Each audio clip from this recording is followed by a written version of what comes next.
Hello everyone, welcome back. Today we're going to be talking about putting a collapsible stock on your Lynx 12. This is a very common question that I'm typically asked, and I usually don't have a good answer because I bought this like about 10 to 12 years ago. However, I did contact Carolina Shooters, which is where I think I originally got this, and they do carry it. In addition to that, I was able to dig up some of the paperwork on this when I got it. Because basically, I had kept the bag and I was kept the stock, and it is basically you're looking for is Phoenix Technologies, and it's called the Light Kick stock. Now, I think the reason why they called it Light Kick is because they sell it with this rubber buffer here that's kind of like a shock absorber. I don't think I originally got it because looking at the paperwork over here, right? If you look over here, it says Phoenix Technologies, Sega, and here it said Kick Light, but then they took a black marker and they blacked this out. So I think that when they shipped it to me, they had removed that rubber buffer that went at the end of it. Now, an interesting thing is when I originally bought this, right, I bought it for my Sega 12. Again, this is about some 10 to 12 years ago. And the Sega 12s back then when they were first imported, right, they had to be imported in such a way that the trigger group and the grip here had to be moved further back. Some stupid crazy rule as far as importing it. It had to be moved further back. So in order for me to convert it into a proper AK style, I had to buy a kit, and this kit that came with a couple of components, and you can see it right here in this picture. So it came with the grip, and plus it came with the stock. That's how I ended up getting it. So that's why when people would ask me what stock do I have on my Lynx 12, I could not remember because I originally bought this for the Sega 12. I had bought two of them, right? I had two Sega 12s. Each of those did 30,000 rounds each before the bolt carriers started cracking, and then from there I went to the Cheetah 12. I tried that out. The gun was horrible, but what happened is I took this stock off of the Sega 12. I moved it to the Cheetah 12, ran that for about a month or two. I said, this is a horrible gun. It keeps jamming. The dust cover was actually popping off when I would shoot it. Got rid of that gun, and then I tried the Lynx 12. Lynx 12 worked pretty good for me. And then what I did is I took that same stock and then brought it over to the Lynx 12. So this was original. This is like 10, 12 years old. This was originally on my Sega 12. It's been holding up pretty good. But what I was looking for this stock to show to you guys, to show you the actual stock, show you what it looks like, show you the cutout, because there's this little piece over here that has to insert. All right, so that's what you're looking for. You need the stock to have a piece here that inserts. In order to install it, you have to take the dust cover off. You have to take the recoil spring off, because there's one screw that goes here, there's another screw that goes further up, so there's two screws that go into this thing. It's a pretty easy installation. This is, basically that's the cutout that you need. Okay, so I did not know the name of this, but now that I was basically looking for this thing to show it to you guys, and I happened to find this paper with the stock, so now I can actually tell you guys what the name is. It's Phoenix Technologies, and it's the Sega Kick Light. Although I didn't get it with the rubber buffer, there's a good chance that you may have to buy it with that, and you just take it off if you don't want it, right? You just take off that little rubber that goes on the end.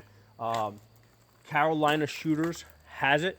Usually when people ask me about getting, changing the stock or any of the furniture on the Sega 12, I will tell them to go check out Carolina Shooters. When I did take a look at their site, I saw that they actually have it. It says kick light stock, but they sell it with the rubber. It's expensive. It's I think close to $100, like $95, right? And plus shipping and all that, it's going to cost you a little bit more than $100. But it is worth it, okay? Now, the good thing is that since I know the name of this, you know, Phoenix Technologies, kick light stock, you know, now you can actually go on Google and search this, because you may be able to find this somewhere else cheaper, because now you know exactly what you're looking for. So I didn't have that information prior to today. I just happened to come across it.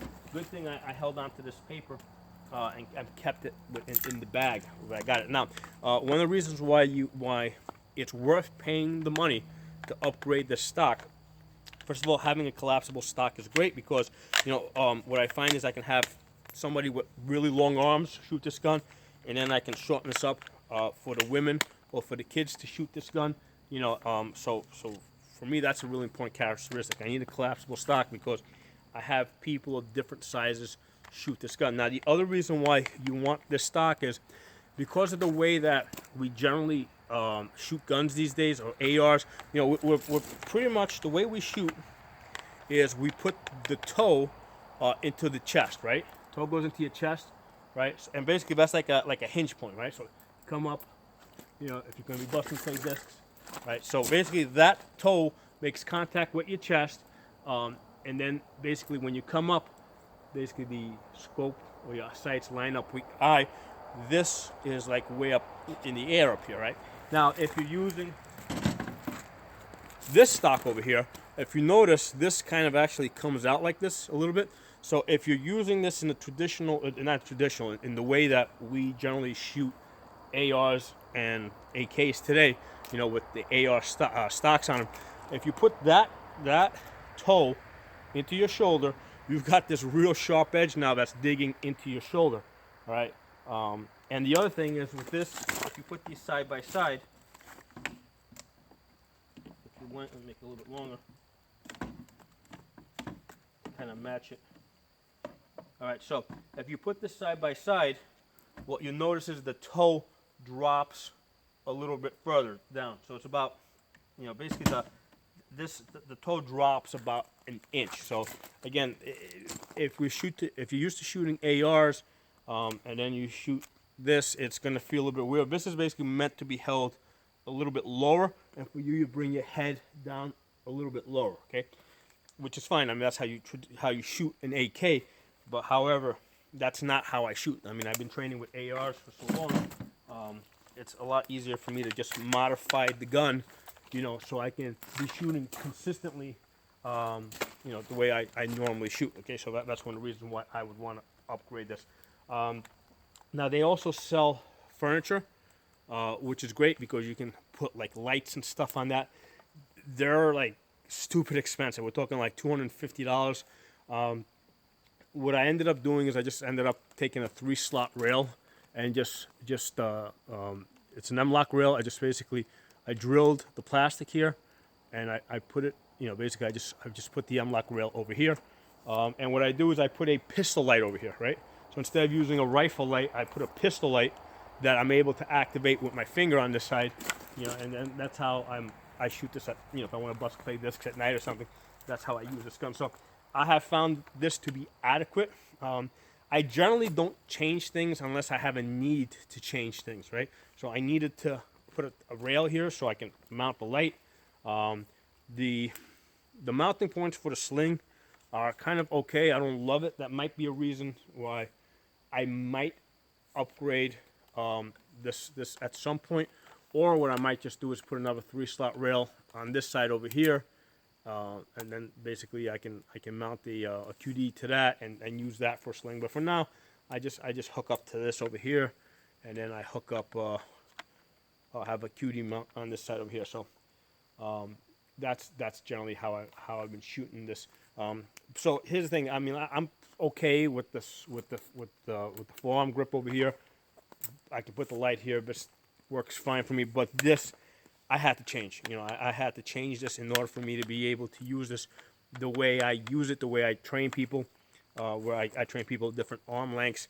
You know, for women, I like to shorten it up so I can bring the, because it is a heavy gun. So by shortening it up, I can bring this closer into the body.